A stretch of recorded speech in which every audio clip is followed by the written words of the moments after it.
Welcome guys, আমি জিয়াদ আহমেদ আকাশ। আমি মিম চলে আসলাম আর একটি ভিডিও নিয়ে। গতবার বলেছিলাম যে একটা ভিডিও নিয়ে আসবো যে এই যে মেগা স্টার তকমা নিয়ে যে ঝামেলাগুলো হচ্ছে সেটার একটা বিশ্লেষণ, একটা ভিডিও নিয়ে আসবো। শাকিব খান মেগা স্টার নাকি দেব মেগা স্টার, এটা তো আমরা সবাই জানি। তারপরেও মেগা স্টার কেন হয়, একটা মেগা স্টার কাকে বলা হয়, কেন বলা হয়, কিভাবে একজন নায়ক মেগা স্টারে পরিণত হয়, তার এইসব মধ্যে কি কি গুণ থাকলে মেগা স্টার হয়, মানে এক কথায় কি থাকলে পরে একজনকে মেগা স্টার বলা হয়, এটা এখানে তুলে ধরা হয়েছে যে আমরা হচ্ছে এখন দেখবো, তাহলে বুঝতে পারবো আসলে কে মেগা স্টার আর কে মেগা স্টার নয়। তো ভিডিও শুরু করা যাক। আর যে চ্যানেল থেকে ভিডিওটি নেওয়া হয়েছে সেটা হচ্ছে ইনফ্যাক্ট বাংলা। আর চ্যানেলের লিঙ্ক, ভিডিও সোর্স লিঙ্ক আমি অবশ্যই দিয়ে দেবো। আর আমার চ্যানেলকে তো অবশ্যই সাবস্ক্রাইব করতেই হবে। যাই হোক, ভিডিও শুরু করা যাক। সিনেমার দুনিয়ায় এমন কিছু শব্দ আছে যেগুলোর ওজনই আলাদা, যেমন লিজেন্ড, আইকন কিংবা মেগাস্টার। এই শব্দগুলো কেবল জনপ্রিয়তার জন্যই নয়, বরং অভিজ্ঞতা, ধারাবাহিক সাফল্য এবং মানুষের মনে গেঁথে যাওয়ার কারণেই ব্যবহার করা হয়। তাছাড়া এই নামগুলো বললেই একরকম সম্মান আর মনের মধ্যে তাদের জন্য অ্যাপ্রিসিয়েশন তৈরি হয়। মেগাস্টার ঠিক তেমনই একটা শব্দ, কিন্তু আপনি কি জানেন একজন অভিনেতা এই উপাধি কখন পান? শুধু জনপ্রিয় হলেই কি কেউ মেগা স্টার হন, নাকি লাগে আরো কিছু গুণ আর আরো কিছু ইতিহাস? বর্তমান সময়টাতে সোশ্যাল মিডিয়াতে একটা বিষয় নিয়ে চরম পর্যায়ে তর্ক বিতর্ক হচ্ছে।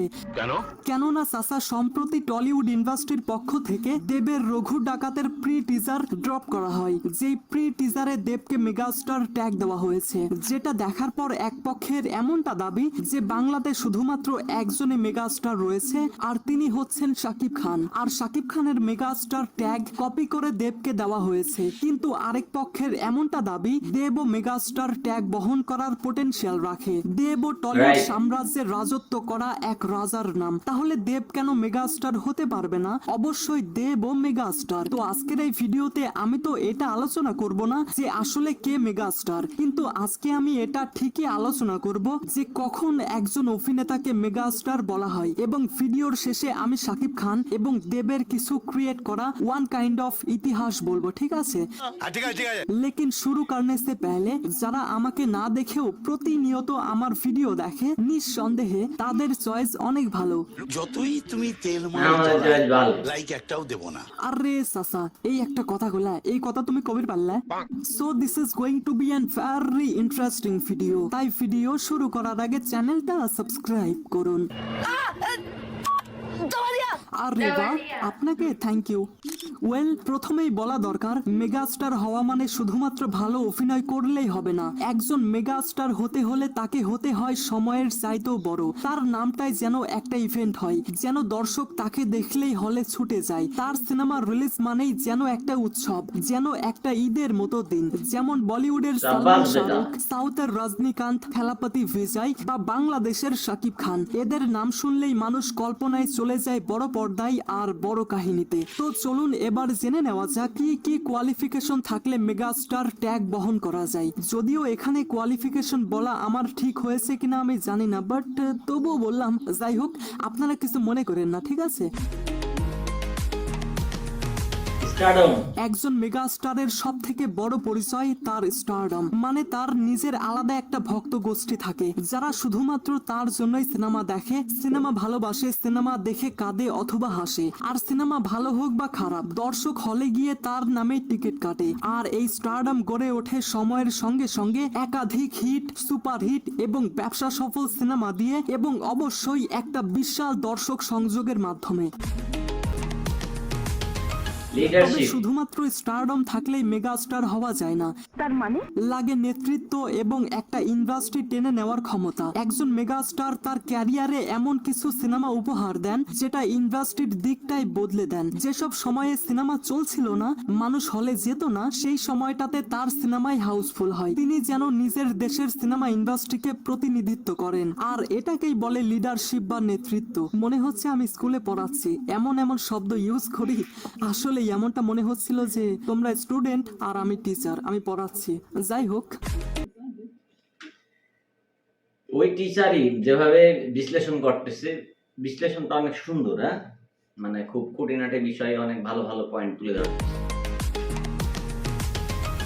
আরেকটি গুরুত্বপূর্ণ দিক হলো কনসিস্টেন্সি। একজন মেগাস্টার দিনের পর দিন, বছরের পর বছর দর্শকের মনে রাজত্ব করেন। তার একটি সিনেমা ব্যর্থ হলেও পরবর্তী সিনেমায় তিনি আবারও নিজের আসন ফিরে পান। তার ক্যারিয়ারে আপস এন্ড ডাউনস থাকলেও তিনি কিন্তু হার মানেন না, বরং আরো শক্তিশালী হয়ে ফিরে আসেন। এই ধারাবাহিক সফলতা তাকে মেগাস্টার খেতাব দেয়।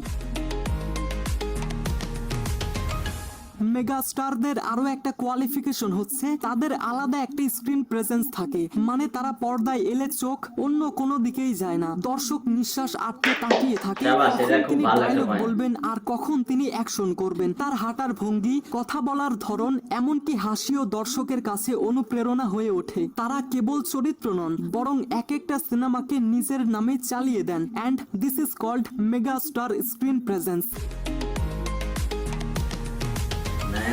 মেগাস্টারদের আরো একটি বিশেষ দিক হচ্ছে মাস আপিল। তারা শহরের হাই ক্লাস দর্শক থেকে শুরু করে গ্রামগঞ্জের সাধারণ মানুষের কাছেও সমানভাবে জনপ্রিয়। তারা বড় বড় ফেস্টিভ্যাল ছাড়াই বছর জুড়েই খবরের শিরোনামে থাকেন। মানুষ তাদের স্টাইল ফলো করে, তাদের মতো পোশাক পরে, এমনকি তাদের মতো হেয়ার স্টাইলও করে। তাদের জনপ্রিয়তা ছড়িয়ে পড়ে রাজনীতিতে, সমাজে, এমনকি দেশের বাহিরেও। তবে শুধু বড় নাম আর জনপ্রিয়তা থাকলেই মেগাস্টার হওয়া যায় না, লাগে কালচারাল ইম্প্যাক্ট, অর্থাৎ সেই অভিনেতার প্রভাব পড়ে সমাজে এবং মানুষের চিন্তাধারায়। তার সিনেমা মানুষকে হাসায়, কাঁদায় এবং পাশাপাশি ভাবায়। তিনি যেন একটা প্রজন্মের প্রতিনিধি হয়ে দাঁড়ান। স্কুলের বইয়ে তার নাম না থাকলেও জীবনের অনেক পাঠ সেই অভিনেতা শিখিয়ে দেন তার সিনেমার মাধ্যমে। তোমার কথা শুনে মনে হইতেছে তুমি বিরাট জ্ঞানী মানুষ হয়ে গেছো। আরে চাচা, এই একটা কথা কইলা, এই কথা তুমি কবে পারলা? তো এবার যদি আমি শাকিব খান এবং দেবের বিতর্ক নিয়ে কিছুটা কথা বলি, তাহলে শাকিব খান যে মেগাস্টার এটা আমরা সবাই জানি। কেননা 2016 বা 17 সালের দিকের কথা হয়তো বিদেশি একটা গণমাধ্যম আল জাজিরা শাকিব খানকে মেগাস্টার বলে The first of Nawab LLB, a fictional courtroom drama about rape and the treatment of victims starring megastar Shakib Khan. হ্যাঁ, লেখাই তো আছে। ঠিক আছে, তোমার কথার সাথে মিল আছে ভাইয়া। সম্বোধন করে। এছাড়াও কলকাতার জনপ্রিয় টিভি শো মিরাক্কেলের হোস্ট মীর তাকে মেগাস্টার বলেছেন। Ladies and gentlemen, please welcome megastar Shakib Khan. এছাড়াও এসকে মুভিজের যখন 18টা সিনেমা অ্যানাউন্স করা হয় তখন কিন্তু শাকিব খানকে মেগাস্টার বলেই সম্বোধন করা হয়েছিল। আর তাছাড়াও শাকিব খান যে একজন ট্রুলি মেগাস্টার এটা তিনি বারবার প্রমাণ করেছেন। সঠিক বলেছেন। আর এদিকে যদি দেবের কথা বলা হয় তাহলে শুরুতেই আমি একটা কথা বলতে চাই, কিন্তু দয়া করে আপনারা কেউ খারাপ ভাবে নেবেন না, ঠিক আছে? আমি দেখলাম সোশ্যাল মিডিয়াতে অনেকে শাকিব খানকে উপরে রাখার জন্য দেবকে ছোট করে কথা বলছে। দেখুন ভাই, আমি নিজেও একজন শাকিব, তার মানে এই না যে আমি আমাদের ইন্ডাস্ট্রির তারকাকে বড় করার জন্য অন্য কোনো ইন্ডাস্ট্রির তারকাকে ছোট করব। আমাদের কাছে শাকিব খান যেমন একটা আবেগের নাম, ঠিক তেমনি ওপার বাংলাতেও দেবও একটা আবেগের নাম। মেলাই আবেগ, একটু আবেগ না, মেলাই আবেগ। নতুন নতুন প্রেম শিখেছিলাম দেবের জন্যই।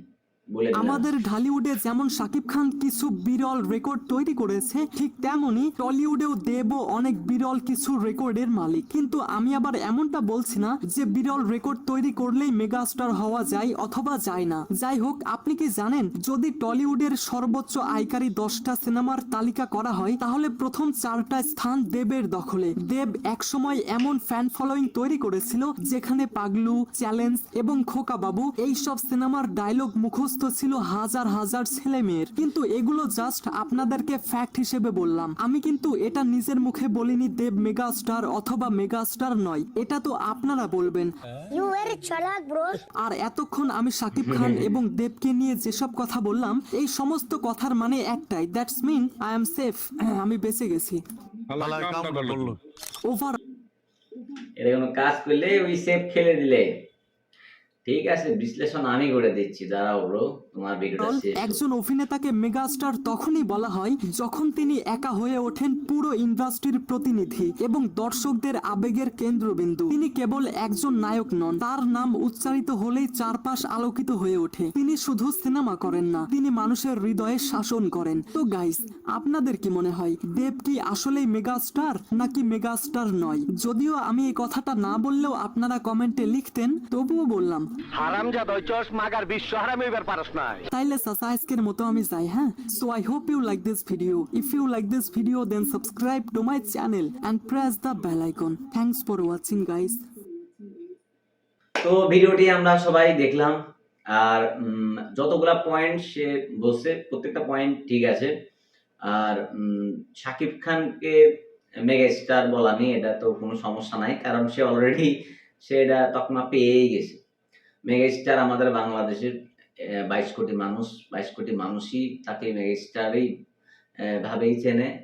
প্লাস কলকাতার যতগুলো রিয়াকশন চ্যানেল আছে, কলকাতার যতগুলো মানুষ আছে, প্রত্যেকটা চ্যানেলেই প্রত্যেকটা ইন্টারভিউ তারাও ওরা স্বীকার করছে। ইভেন এসবিএফ পর্যন্ত স্বীকৃতি দিয়েছে যে শাকিব খান মেগা স্টার। তো শাকিব খান মেগা স্টার না, এটা তো বলা তো যাবেই না, কারণ শাকিব খান মেগা স্টার। এখন যেটা বর্তমান যেটা হয়ে উঠছে, রঘু ডাকাতের প্রি টিজারে মেগা স্টার দেব লেখা উঠাটা নিয়ে, তো লেখা উঠছে মেগা স্টার, এটা আমার কাছে ঠিকই আছে, কারণ একটা ইন্ডাস্ট্রির কথা বলা হয়েছে। তো শাকিব খান আমাদের বাংলাদেশকে সেই প্রায় 26 বছর যাবৎ তার ক্যারিয়ার, 26 বছর যাবৎ ধরে সে একটানা ছবি করে যাচ্ছে। এর মধ্যে ফ্লপ মুভিও আছে, তারপরও সে থামেনি। সে অ্যাট এ টাইম 7টা-8টা মুভি রিলিজ দিয়েছে। আর তার সাথে পাল্লা দিয়ে বাংলাদেশের মান্না ভাই মারা যাওয়ার পরে তার সাথে আর কেউ পেরে ওঠেনি। এখন ইয়াং জেনারেশন যেগুলো আছে, সিয়াম, তারপরে নিশো এখন আমি ইয়াংই বলবো, কারণ ওই নাটক থেকে উঠে এসছে, এখন সিনেমা করতেছে। যাই হোক, ও শাকিব খানের তুলনায় ও এখনো ইয়াং। তো শাকিব খানের যদি নাম্বারিং করা হয় 1 2 3 4 6 7 8 9 10 এরকম করে 20-র মধ্যেও আমার মনে হয় না শাকিব খানের আশেপাশে বাংলাদেশের কোনো নায়ক আসতে এখনো পর্যন্ত পারছে। তবে ভবিষ্যতের কথা আলাদা, ভবিষ্যৎ পাল্টে যেতেই পারে, এখন আমরা জানি না ভবিষ্যৎটা কি। তো শাকিব খানকে নিয়ে আর বলবো না, কারণ শাকিব খান মেগা স্টার, আর আপাতত ধারে কাছে কেউ নাই। ঠিক আছে, এটা আমার মতামত। আর আপনাদের মতামত কি, ওটা অবশ্যই শাকিব খানকে নিয়ে কমেন্ট করবেন। এখন চলে আসি দেবের কাছে। দেব হচ্ছে ফার্স্টে বলবো, দেব হচ্ছে একটা আবেগের জায়গা। কারণ দেব যখন সিনেমা নিয়ে আসে চ্যালেঞ্জ, তার আগের একটা সিনেমা ছিল, ওটা অগ্নিশপথ নাম হয়তোবা, হ্যাঁ, ওটাই প্রথম দেবের ছবি ছিল। রচনা ব্যানার্জির সাথে। ওই মুভিটা আমার দেখা হয়নি, আমি চ্যালেঞ্জ থেকে শুরু করছিলাম দেবকে। তো আমার বিষয়টা হচ্ছে যে যখন দেব চ্যালেঞ্জ করে, যখন ওই সময় সাময়িক যখন শাহরুখ খানের ওইদিকে মেহুনা ছবি রিলিজ দেয়, ঠিক আছে, তো ওই যে একটা কালচার, মেহুনার একটা ব্যাগ ছিল, যারা 90s ছেলেপেলেরা আছে তারা বলতে পারবে যে মেহুনার একটা ব্যাগ ছিল, এক সাইডে ব্যাগ কাঁধে নিয়ে সবাই কলেজে যেত। তো আমিও করেছি ওটা। তো তখন আমার কাছে তখন আমরা বাংলা সিনেমা বেশি দেখতাম, কারণ ওই সময় তো ডিশ লাইন ওইরকম ছিল না। তো তখন দেবের চ্যালেঞ্জ আসে, আর প্রথম লুকেই দেবকে ভাল লাগে, কারণ তখন আমরা ওই সময় দেব যেই স্টাইলে ও নায়িকাদের পটাইছে, মানে স্ক্রিন প্লেতে যেভাবে দেখাইছে, ব্যক্তিগত জীবনে কি আছে ওটা তো আমরা জানি না, তবে স্ক্রিন প্লে যেটা আমরা দেখি সিনেমার মধ্যে, মানে এত সুন্দর একটা নায়ক ওই সময় আমাদের আসে। আর প্রথম মুভি চ্যালেঞ্জ থেকেই শুরু হয়ে যায় তার এই যে একটা পথ চলা শুরু, একটা নাম চলে আসে। ওর ছবি দেখার জন্যই ভালো লাগে, মানে কার ছবি, দেবের মুভি, আচ্ছা তা দেখবো, ঠিক আছে। এই যে একটা নামেই একটা সিনেমা চলতেছে। তারপরে আই লাভ ইউ, কার মুভি, দেবের মুভি, দেখবো। দেবের মুভি আই লাভ এর মধ্যে নায়িকা গেছিল পায়েল সরকার, চিনিই না। তখন কার জন্য দেখছিলাম, দেবের জন্য দেখছিলাম। দেবের আরো মুভি আছে, লে ছক্কা, তারপরে হচ্ছে বলো না তুমি আমার, তারপরে মন মানে না, খোকা বাবু, পাগলু 2, চ্যালেঞ্জ 2, খোকা 420, তারপরে বিন্দাস, রংবাজ, তারপরে রোমিও আছে মনে হয়। রোমিও, তো অনেক সিনেমা আছে। তারপরে তবে একটা জিনিস কি, যে দেবকে এত দেবের মুভি দেখতে দেখতে দেখতে হঠাৎ করে দেব মুভি করা বন্ধ করে দেয়। এই জায়গাটা আবেগটা নষ্ট হয়ে যায়। ও একটা কথা বললো, ইনফ্যাক্ট চ্যানেলের যে ভাইটা, ও একটা কথা বললো যে মেগা স্টার হয় ধারাবাহিকতা রাখতে হয়, কারণ হিরোদের লাইফে আপস অ্যান্ড ডাউন আসবেই। তবে দেব যে কেন মুভি করা বন্ধ করে দিল এটার কারণ আমরা জানি না। তবে উনি যদি মুভি বন্ধ না করতো তাহলে হয়তোবা আজকে এই যে ঝামেলাটা হচ্ছে মেগা স্টার তকমা নিয়ে, এই সমস্যাটা হতো না। কারণ দেব ওই সময় যদি মুভি বন্ধ না করতো তাহলে দেব আজকে মেগা স্টার কেন আরো অনেক বড় স্টার হতো, ঠিক আছে? কারণ ওর যত ফ্যান বেস ছিল, ওর নামেই সিনেমা চলে, প্লাস ওকে সবাই ফলো করে। ওর পাগলু সিনেমার ওর ড্রেস, ওর টি শার্ট, ওর প্যান্ট, ওর সব কিছু ফলো করে। পাগলু সিনেমায় কোয়েলের ড্রেস পাগলু নামে মানুষ কিনে নিচ্ছে, কোটি কোটি টাকার বিজনেস করাতে। একটা সিনেমা তো বিজনেস করছে, সিনেমার ড্রেসও বিজনেস করছে। এটাকে বলা হয় স্টারডম, এটাকে বলা হয় পপুলারিটি, এটাকে বলা হয় আবেগের জায়গা। তো সেই আবেগের জায়গা থেকে মেগা স্টার তকমাটা কমই হয়ে যায় আমার কাছে মনে হয়। তারপরে আমি তো মূলত শাকিব খানের ভক্ত, তারপরও দেব আমার এতটাই আবেগের জায়গা যে আমি ওকে সেই চ্যালেঞ্জ থেকে ফলো করি, এখনো পর্যন্ত ফলো করতেছি। আর রঘু ডাকাত নিয়ে আমার অনেক বড় একটা আশা আছে। আর আমার থেকে সব থেকে বড় ফ্যান আমার পাশে বসে আছে মিম, অনেক বড় ফ্যান দেবের। তো ও দেবকে নিয়ে কিছু বলবে, তারপরে আমি আবার বলতেছি, আর আমার অনেক কথা আছে। আসলে ঝামেলা করাটা একটা মূর্খতা। ঝামেলা কেন হবে ভাই? মেগা স্টার তো এখানে বোঝাই যাচ্ছে যে দেব মেগা স্টার, কারণ শাকিব খান যখন ছিল না বলতে কি, ওরকম যখন ফ্যান বেস তৈরি হয়নি শাকিব খানের, তখন সব সময় সেরা ছিল দেব। দেবকে নিয়ে সবার আবেগ, তারপরে প্রত্যেকটা মেয়ের কাছে হলো ক্রাশ, প্রথম ক্রাশ হলো দেব।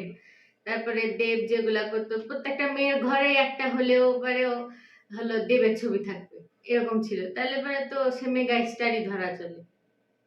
ও যেটা বললো সেটা হচ্ছে প্রতিটা মেয়ের ক্রাশ দেব, এটা ঠিক আছে, প্রতিটা মেয়ের ক্রাশ দেব। আর একটা সুন্দর একটা কথা বলছে, সেটা হচ্ছে যে দেবের যখন চ্যালেঞ্জ আসে, দেবের যখন আই লাভ ইউ আসে, তখন বাংলাদেশের মানুষও দেবের ফ্যান ছিল। তখন শাকিব খানের ফ্যান বেজ অতটা কিন্তু তৈরি হয়নি। এটা একদমই সত্যি কথা। আমি সাকিবের ভক্ত হয়ে বলছি যে সাকিবের ক্রেজ কিন্তু তখন আসে নাই। সাকিবের ক্রেজ আসে হচ্ছে প্রিয়া আমার প্রিয়া থেকে। এখন যারা সাকিবের অনেক বড় বড় ভক্ত, সত্যি কথা বলতে কি, আমি বলি আজকে 2025 সালে দাঁড়ায় যারা সাকিব সাকিব সাকিব সাকিব করতেছে, ঘটনা হচ্ছে একটা সময় এই সাকিবের সিনেমার কথা শুনলে বলতো ওর সিনেমা কে দেখে, ওর সিনেমা কারা দেখে, ওর সিনেমা রিক্সাওয়ালা দেখে, ওর সিনেমা লোয়ার ক্লাসের মানুষজন দেখে। আমি শাকিব খানের সিনেমা দেখার সময় যদি কোনো বন্ধুকে বলতাম যে চল আজকে শাকিব খানের সিনেমা লাগাইছে, চল দেখে আসি, কি সিনেমারে, ভালোবেসে মরতে পারি, আজকের মুভি অনেক পুরান মুভি, তখন থেকে আমরা হলে যাই। ওর সিনেমা মানুষ দেখে, ওই সিনেমা দেখবো না। তখন ওই সময় বাংলাদেশের জিতের মুভি আসতেছিল, তখন জিতের মুভি দেখে না, তখন সাকিবের থেকে জিতকে বাংলাদেশের মানুষ বেশি প্রাধান্য দিত।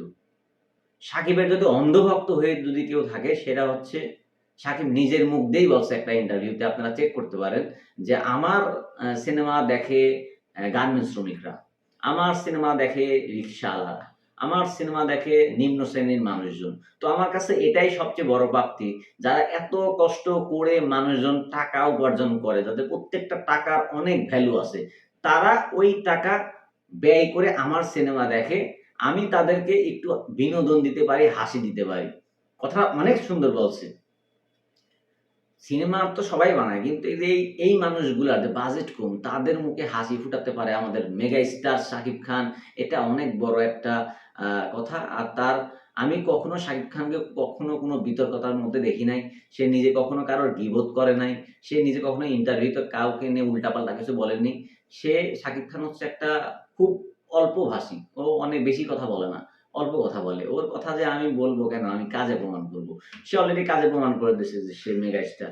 আর দেব, আমি বলবো যে দেব মেগা স্টার, কোনো কথা ছাড়াই বলবো দেব মেগা স্টার। শাকিব খান আমাদের বাংলাদেশের মেগা স্টার, দেব কলকাতার মেগা স্টার। বর্তমান দেবের যে ক্রেজ, দেবের আশেপাশেও কোনো নায়ক নাই, বর্তমানে নাই।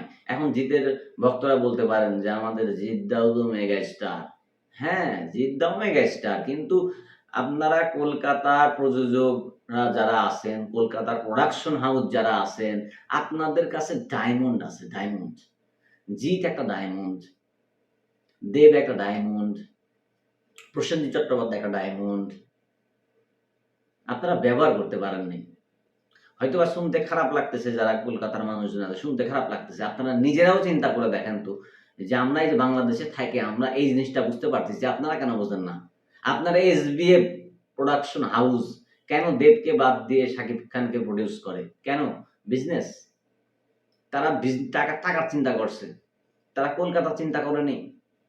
হয়তো বা এসবিএফ যদি আমার এই ভিডিওটা দেখে হয়তো বা মাইন্ড করতে পারে, তবে করলেও কিছু করার নেই। আমার অতটাও ভিউজ আসে না যে এসবিএফ এর চোখের সামনে যাবে, ঠিক আছে? যখন যাবে তখন দেখা যাবে। এটা আমার পার্সোনাল ওপিনিয়ন, আমি পার্সোনাল, আমার বাক স্বাধীনতা আমি বলতেই পারি। তবে যদি এসবিএফ স্কাই মুভিজ ওই সময়, এসকে মুভিজ ওই সময় যদি দেবের উপরে ফোকাস রাখতো, জিতের উপরে ফোকাস রাখতো, তারা কমেডি ভিডিও, কমেডি আনা শুরু করে দিল। একটা নায়ককে সব ইন্ডাস্ট্রি দেখাচ্ছে অ্যাকশন হিরো, ম্যাসিভ একটা রোলে দেখাচ্ছে, আর আপনারা আপনাদের প্রত্যেকটা নায়ককে কমেডিয়ান বানায় দিচ্ছেন। কেন? কমেডিয়ান করার জন্য তো কলকাতায় অনেক আছে।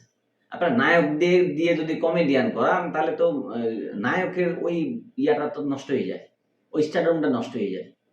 আমরা জিতের মুভি দেখা বন্ধ করলাম কেন জানেন? এই যে কমেডিয়ান মুভি করার জন্য। ভাল লাগে না কমেডি। কমেডি সারা মুভিতে একটু একটু সিনে ভাল লাগে, অত কমেডি ভাল লাগে না। আর দেবের মুভিতে ওইরকম কমেডি আমি দেখিনি, কারণ দেবের প্রত্যেকটা মুভি হচ্ছে রোমান্টিক মুভি।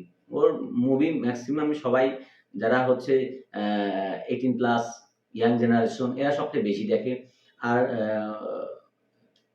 40+ও মানুষ দেখে, কারণ দেবের সিনেমায় একটা গল্প থাকে, একটা সামাজিক গল্প থাকে, পরিবার নিয়ে দেখার মতো গল্প থাকে, ভাল লাগে। শাকিব খানের ছবিগুলোও ভাল লাগে। কিন্তু শাকিব খানের বললাম না, শাকিব খানের প্রিয়তমা থেকে স্টার্ট হয়েছে। তার আগের মুভি কিন্তু অনেক শ্রেণীর মানুষজন শাকিব খানের মুভি দেখতো না, এটা সত্য কথা। এখন অনেক চলে আসছে সাকিবিয়ান, কিন্তু আমাদের মতো সাকিবিয়ান হয়ে দেখাও রে ভাই। আমরা সেই 2007 সাল থেকে আমার প্রিয়া থেকে লাগে আছি ওর পিছনে। এত ইনফরমেশন তোমাদের কাছেও নাই যত ইনফরমেশন আমাদের কাছে আছে। শাকিব খান কিভাবে স্টার হলো, কিভাবে ওর পথযাত্রা শুরু হয়েছে তোমরা জানোও না। যাই হোক, শাকিব খান মেগা স্টার, এটা নিয়ে কোনো কথা নাই। আর দেবদা মেগা স্টার, আমরা এটা বলে দিলাম। ইনফ্যাক্ট চ্যানেল যদিও বা ও সেফ গেম খেলেছে, যে আপনাদের উপর ছাড়া যাচ্ছে কমেন্টে জানাও কে মেগা স্টার, এটা সেফ গেম খেলেছে, কিন্তু আমি বলে দিলাম দেবদা মেগা স্টার, আর আমাদের বাংলার শাকিব খান মেগা স্টার। দুইজনই মেগা স্টার, দুই ইন্ডাস্ট্রি থেকে দুইজনই মেগা স্টার। এখন দুই মেগা স্টার। আমি বলবো যে আপনারা যারা প্রোডাকশন হাউস আসেন, যেমন চরকি, এসবিএফ, এসকে মুভিজ, আমাদের এদিকে বাংলাদেশে হিমেল আশরাফ, ইকবালকে পছন্দ করি না, যাই হোক ওকে বলবো না। তারপরে রায়হান রাফি, হ্যাঁ, মেহেদী হাসান হৃদয় ভাই, হ্যাঁ, রিয়েল এনার্জি প্রোডাকশন, এরা বাংলাদেশ আর হচ্ছে কলকাতার এই কয়েকটা প্রোডাকশন হাউস যদি দেবকে আর শাকিব খানকে যদি ভালোভাবে ব্যবহার করে, ইউজ করে, তাইলে ব্যাপক হিট সিনেমা এদের দিয়ে করা সম্ভব। অনেক দুর্দান্ত পোটেনশিয়াল দুই নায়কের মধ্যেই আছে, দুজনেই প্রচন্ড হার্ড ওয়ার্ক করতে পারে, সেটার প্রমাণ আমরা দেখেছি। আর সামনে যে মুভিগুলো আসতেছে, সামনে রঘু ডাকাত, ধূমকেতু পুরাতন মুভি, তারপর নতুন করে আসতেছে। আর ধূমকেতু এটা নতুন, রঘু ডাকাত ওটা নতুন মুভি। আর শাকিব খানের আপকামিং 5টা মুভি আসতেছে, অনেক বিগ বাজেট মুভি, অনেক বিগ বাজেট, ঠিক আছে? তুফান 2, কালা জাহাঙ্গীর, তারপরে সেনাবাহিনী চরিত্রে একটা মুভি আসতেছে, টাইটেল এখনো ঠিক হয়নি, যখন ঠিক হবে তখন ওরা বলে। তবে ওটা নির্মাণ করতেছে হলিউডের নির্মাতারা, ওটাও বিগ বাজেট। যখন সাকিবের এই 5টা মুভি আসবে তখন শাকিব খানের টেস্টটা কোথায় যাবে একবার চিন্তা করেন তো। শাকিব খানের যেহেতু 5টা বিগ বাজেট মুভি আসতেছে, তাহলে দেবকেও ওই অবস্থানে যেতে হবে। ওরও ওই রকম 5টা না 4টা মুভি তো ওই রকম এসবিএফ কে উচিত যে 5টা প্রোডাকশন, 5টা মুভি দেবকে দিয়ে করানো উচিত। লাভ কার হবে? বাংলা চলচ্চিত্রের লাভ হবে। যাই হোক, অনেক কথা বললাম। তবে এই ভিডিওটার লাস্ট কথা এটাই যে ট্যাগটা কার? মেগাস্টার ট্যাগটা কার? দুইজনেরই। শাকিব খান মেগাস্টার, দেব মেগাস্টার। মেগাস্টার। তো ঠিক আছে, সবাই ভালো থাকবেন, সুস্থ থাকবেন, আমার জন্য দোয়া করবেন। আর আমাদের চ্যানেলের ভিডিও যারা দেখেন তারা তো দেখবেনই, আর যারা আমাদের এই ভিডিওটি দেখবেন, যদি ভিডিওটি ভালো লেগে থাকে আর যদি আমার কথাবার্তার মধ্যে কোনো ভুলভ্রান্তি হয়ে থাকে তাহলে সেটা অবশ্যই ক্ষমা দৃষ্টিতে দেখবেন। আর যদি ভালো লেগে থাকে অবশ্যই সাবস্ক্রাইব করে পাশে থাকবেন। আর নেক্সট ভিডিও আমাদের আজকেই আসবে, সেটা হচ্ছে